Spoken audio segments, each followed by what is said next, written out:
Bueno, acá estamos en la última hora del Gato Escaldado y se ha sumado, como ya empezamos a tenerlo con sus comentarios, con sus reflexiones siempre atinadas, importantes, novedosas. Bueno, me iría realmente por las ramas, que no es algo que me cueste mucho, pero en este caso me iría siempre por las ramas, me iría bien, porque estoy hablando de Daniel Santoro, que, bueno, tenemos algunas cuestiones en esta semana, Daniel, que me parece que fueron importantes, que nos conmovieron desde el punto de vista de ver cosas que no estábamos acostumbrados, por lo menos de verlas en algún lado donde no estábamos acostumbrados, digamos, no porque hayan sido novedosas en cuanto a situaciones que alguna vez no hayamos visto, pero verlo en el Capitolio no era tan frecuente. ¿Qué pensás de todo eso?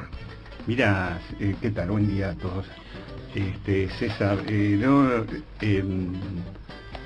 a mí yo tengo algo que se llama pulsión escópica, o sea, primero miro y después escucho. Es una forma así de tramitar con el mundo. Y en general, bueno, los pintores hacemos eso. Primero nos impacta lo visual. Y claro, como a todos, me impactaba algunas imágenes de lo que se veía ahí. Y una sobre todo, este muchacho que decía que parecía Jamiroquai, el hombre con el sombrero ese curioso. Y yo ahí empecé, digamos, entré por otro lado, digamos, no entré por el lado del escándalo, de la imagen esa que se presentaba, sino por el fondo cultural que tiene esa presencia.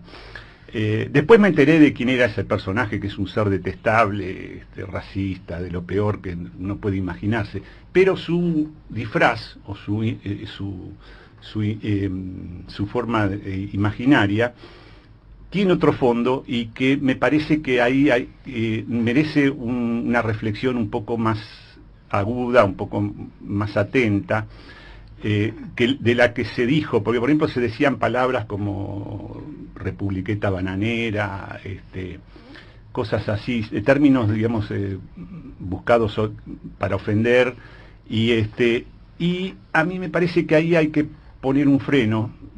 Nosotros que somos peronistas incluso tendríamos que poner un freno de mano más importante, porque estamos ante el espesor de lo que se está expresando ahí. Son las culturas locales, la reaparición de las culturas locales, algo que en Estados Unidos parecía ya superado a partir de los parámetros que impone la globalización, es decir, la cultura internacional, el estilo internacional, y la muerte de las culturas locales, o convertir las culturas locales en una cosa muerta, en una mercancía más. Digamos, la reaparición de paradigmas culturales locales es uno de los fenómenos que me parece que sucedió en ese momento, y aparecen como aparecen las cosas fantasmalmente, ¿no? Aparecen como lo reprimido, siempre obscenamente. Esas reapariciones no son tan fáciles de digerir, digamos. Uno se interroga, ¿eso es lo que estaba ahí atrás? ¿Había eso? ¿Qué otra cosa podría haber ahí adentro, ¿no? Que está reprimido y que no sabíamos que estaba? Estoy diciendo palabras que están limítrofes con algunas significantes o sintagmas que nos afectarían mucho a nosotros, incluso como peronistas nuevamente, ¿no? Estoy diciendo, por ejemplo, sin decirlo, estoy diciendo aluvión zoológico. Y ahí es donde las cosas se nos complican, ¿no? Entonces nosotros los peronistas nos estamos riendo de otro aluvión zoológico. Así que ahí es donde hay que frenar. Lo estoy diciendo porque a mí también me causó gracia y me daba para la chanza, y el tipo con los cuernos y qué sé yo. Bueno, eso es Buffalo Bill, es Daniel Boone, hay muchos personajes mitológicos, cinematográficos y demás que es la representación de la tierra, ¿no? De la nación norteamericana profunda, que reaparece en la forma de un hombre armado ante la soledad del territorio. el paradigma cultural norteamericano es ese, un hombre armado, libre ante la soledad del territorio, conquistándolo, el oeste, ¿no? Y se expresa eso, se expresa de manera obscena, se expresa con unos gordos infernales armados con rifles de asalto, como vimos que se electrocutó los testículos y demás, obscenamente, pero se expresa. O sea, ahí hay un fondo cultural que no podemos reírnos tan fácilmente. Digamos que removió un liderazgo incompetente, con estrechez de mira, ¿no? Todo lo que sea, estoy hablando de Trump, ¿no? De Trump, un tipo narcisista, violento, todo lo que querramos. Tal vez el más parecido que tuvimos fue Macri en ese sentido. Pero, sin embargo, ese liderazgo despertó o trabajó sobre un lugar oscuro que había quedado en sombras, en ese, digamos, Estados Unidos es un extenso territorio iluminado por los lados, ¿no? Como en un teatro barroco.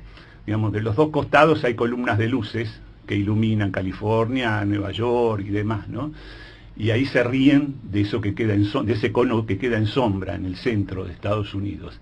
Y todos ellos se ríen porque ellos son el motor de la cultura internacional. O sea, Estados Unidos deja de ser una nación en sí misma para convertirse en el garante de la cultura internacional, ¿no? Y los medios de comunicación y estos nuevos empresas tipo Facebook y demás, que son empresas que no les interesa una nación, sino que les interesa usar de plataforma a esa que era una nación, a eso que dice Trump, que quiere volver a ser grande de nuevo. Es un sueño loco el de Trump en ese sentido, ¿no? Porque me parece que ya es tarde, ¿no? Ya eso ya es una plataforma que no tiene la estructura de una nación.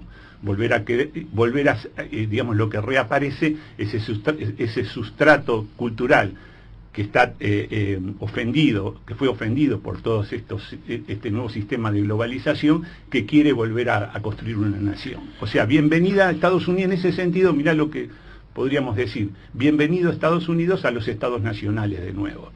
Entonces le damos la bienvenida y los respetamos con su cultura, incluida ese solitario hombre armado que anda por ahí por el territorio queriéndolo conquistar.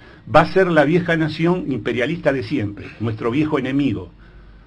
Lo será nuevamente. Eso sí es así. O sea, no compremos tampoco a lo que algunos, creo yo, despistados compañeros que decían que hablaban del Perón norteamericano y demás, una paparruchada.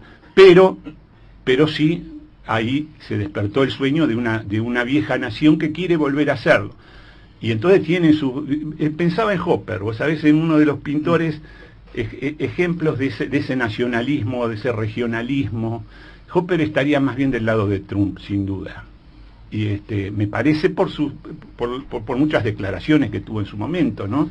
Pero hubiera apoyado de alguna manera, no sé si a Trump porque es muy difícil, pero digamos la idea de reconstruir la nación norteamericana está ahí. O sea, hay una pintura regionalista que tiene una vieja historia, Bellow, Grant, ¿se acuerdan el del gótico norteamericano? Esos dos campesinos de frente que miran de frente con esa casa detrás, que es un cuadro fantástico. Cuadro enorme. Y bueno, ese regionalismo en contra de Rothko, de Pollock, del estilo internacional. O sea, hay un regionalismo norteamericano en el arte y un estilo internacional que es el estilo abstracto, ¿no? El expresionismo abstracto, que trabajó precisamente en Nueva York sobre todo, ¿no? Y que es el que proyectó culturalmente a Estados Unidos como la que impone un estilo internacional y olvida sus raíces. Y esas raíces olvidadas reaparecen en forma obscena, en forma monstruosa incluso,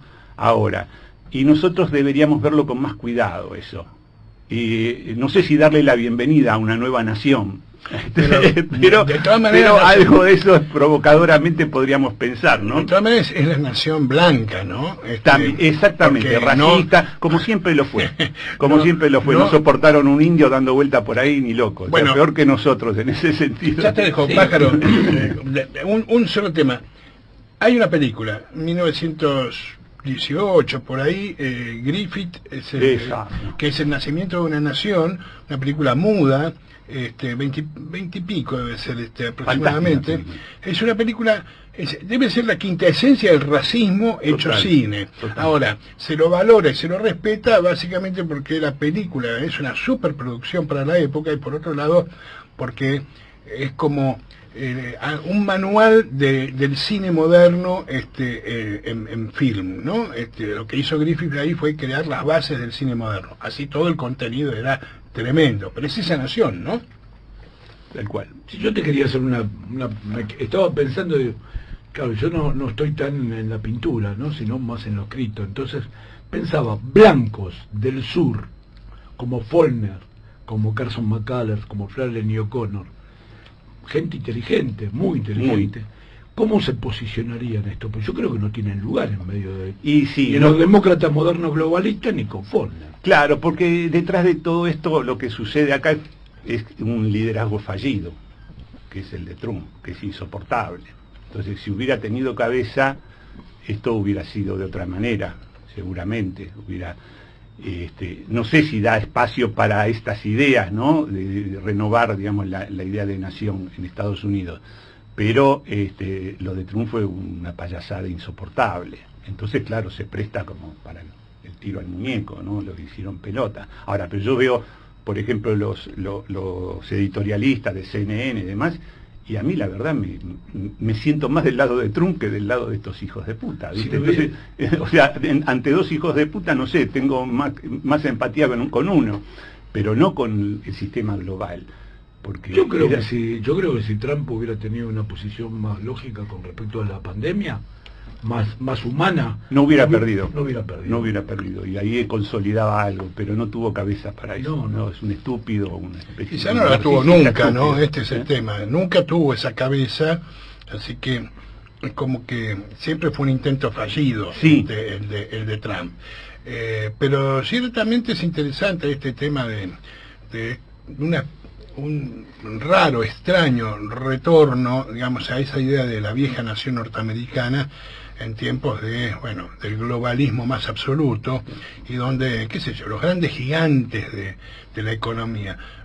A ver, cuando vemos Disney, que hoy prácticamente es dueño de todo. Disney ha comprado absolutamente todo, no solamente las grandes productoras de cine, sino las que generan... Las de cine independiente también. Todo, cine independiente, cine de grandes estudios, las grandes cadenas de televisión, todo está comprando, y de repente uno dice, ¿hasta qué punto este mundo tiene posibilidad de retorno? Yo creo que siempre hay una posibilidad de retorno, no siempre el que uno quisiera, ¿no?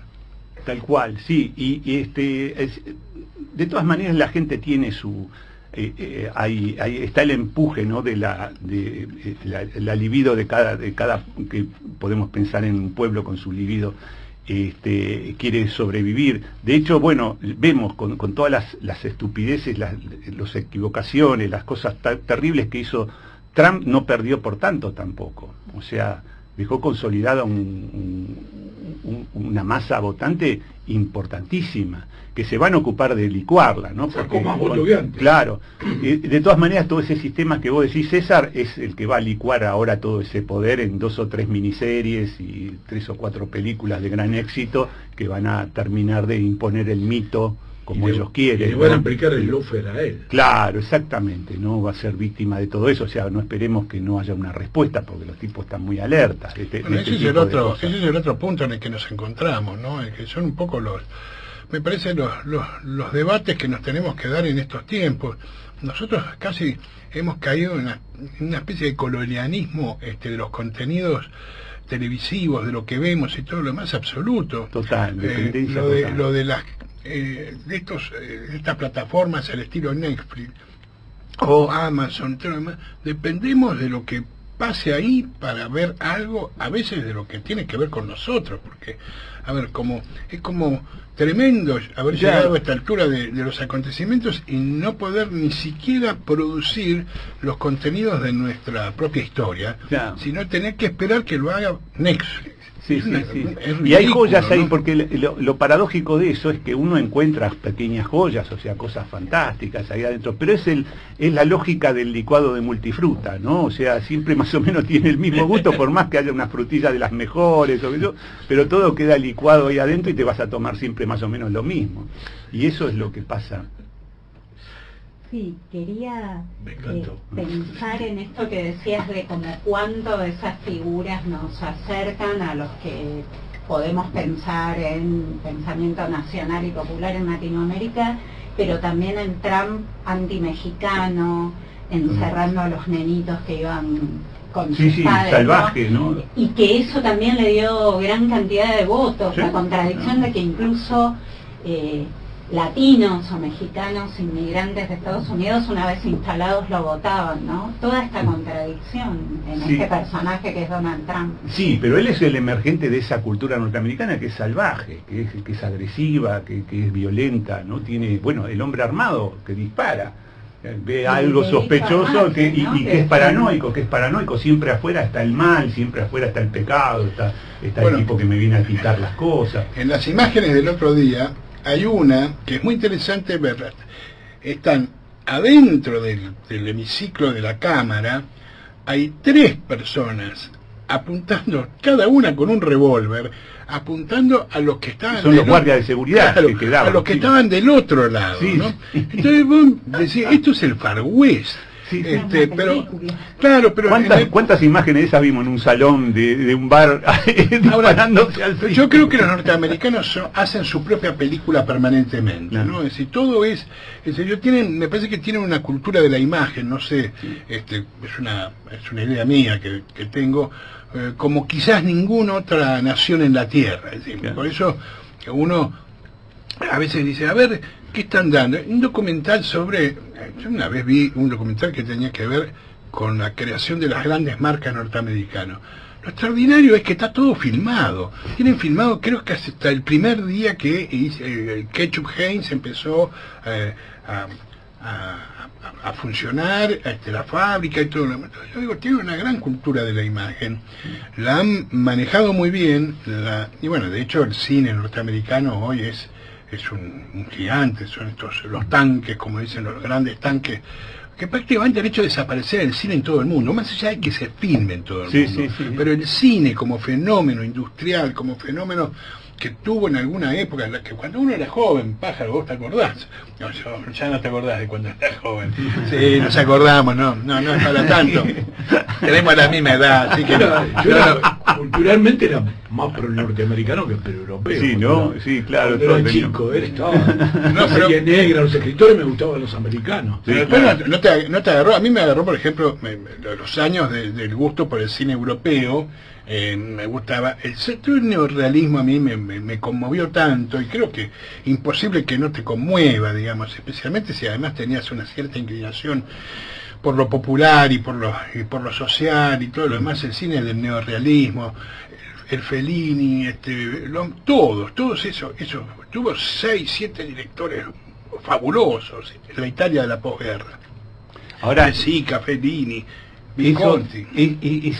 construir una cultura cinematográfica básica como hizo Estados Unidos, ¿no? Donde estaba siempre claro el bueno y el malo, y hoy en día eso hay una buena noticia para nosotros ahí. Hay un tercero que aparece y que les va a costar construirlo como malo, porque ya lo que están haciendo en los medios de comunicación y demás es construir este nuevo malo que es Trump, ¿no? Que se encarna todos los vicios. Y sin embargo aparece como una fuerza política. Entonces este tercero que aparece como fuerza política, que será una deriva del Partido Republicano seguramente, pero no solamente, es un factor interesante. Para nosotros se les empioja a ellos, se les empioja el sistema político a ellos. Yo no sé qué va a pasar con Biden, pero Biden no sé si le va a ir tan bien. Y si no le va un poco bien a Biden, se les pudre muy mal la próxima. O sea que, entonces, para nosotros es una muy buena noticia. Fantástico que el imperio tenga problemas en su interior y graves problemas. Yo no me canso de decir, Daniel, siempre desde el primer momento dije, los guionistas de Los Simpsons viven en Seattle y son gente progre, y fueron... No, menos no, No No. me pongas a progre a menos. Fueron- Es mi ídolo. fueron Debe ser de fueron verdad. soportes y auspiciantes, participaron de la campaña de Hillary Clinton y Sí, perdieron. sí. Ahora, Pero ese es Matt Groening, los ¿no? Los Simpsons son netos votantes de De Trump. Trump, sí, claro. Claramente. Sí, sí. Entonces ahí hay una algo que Lisa se- no, se Lisa rompió. no.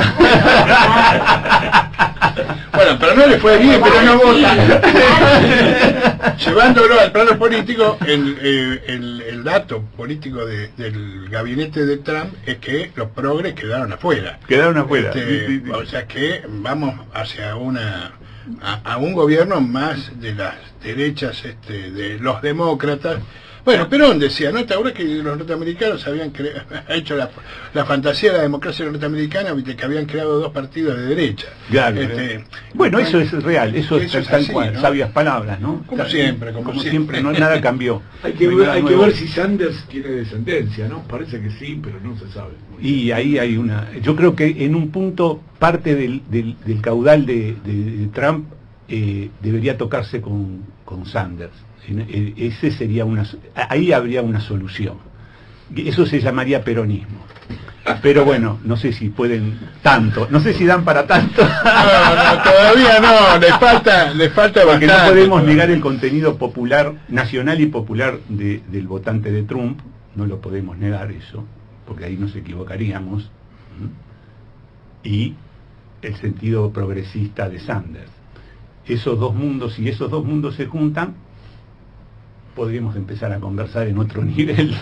Pero, no sé, Sería un poco lo de Roosevelt, ¿no? Claro, también ahí, seguramente, sí. Ahí, Pero la buena noticia sería que trataríamos con una nueva nación, y no con el imperio global, que es lo que es, digamos, lo que no van a lo que no van a renunciar estas empresas. Y demás. bueno, habrá que ver cómo queda el mundo después de... No sé, el después, ni siquiera sabemos cuándo va a ser, después de la pandemia, ¿no?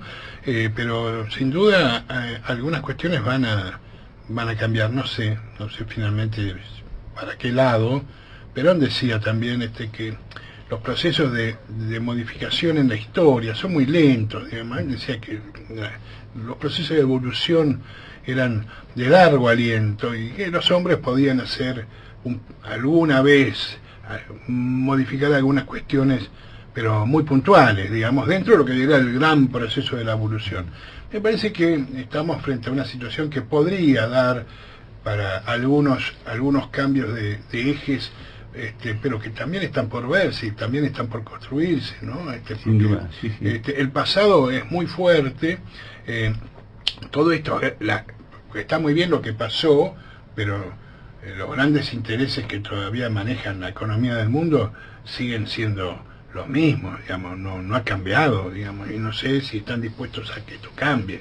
Vamos a ver si las circunstancias del mundo lo obligan, digamos, ¿no? Eso sería una de las cuestiones. Bueno, es toda una incógnita, estamos en una encrucijada, ¿no? Aparecen nombres nuevos, viste que lo nombra el capitalismo, el turbocapitalismo, no sé, cada teórico tiene un nombre para otorgarle, ¿no? O sea, le están asignando significantes de algo que todavía no está concreto, no está terminado. Estamos en un proceso. Entonces aparecen todas las teorías, todas estas teorías locas y demás. Es un momento de locura la famosa desatada. discusión que yo no la tengo para nada clara, pero que es sobre el reseteo, ¿viste?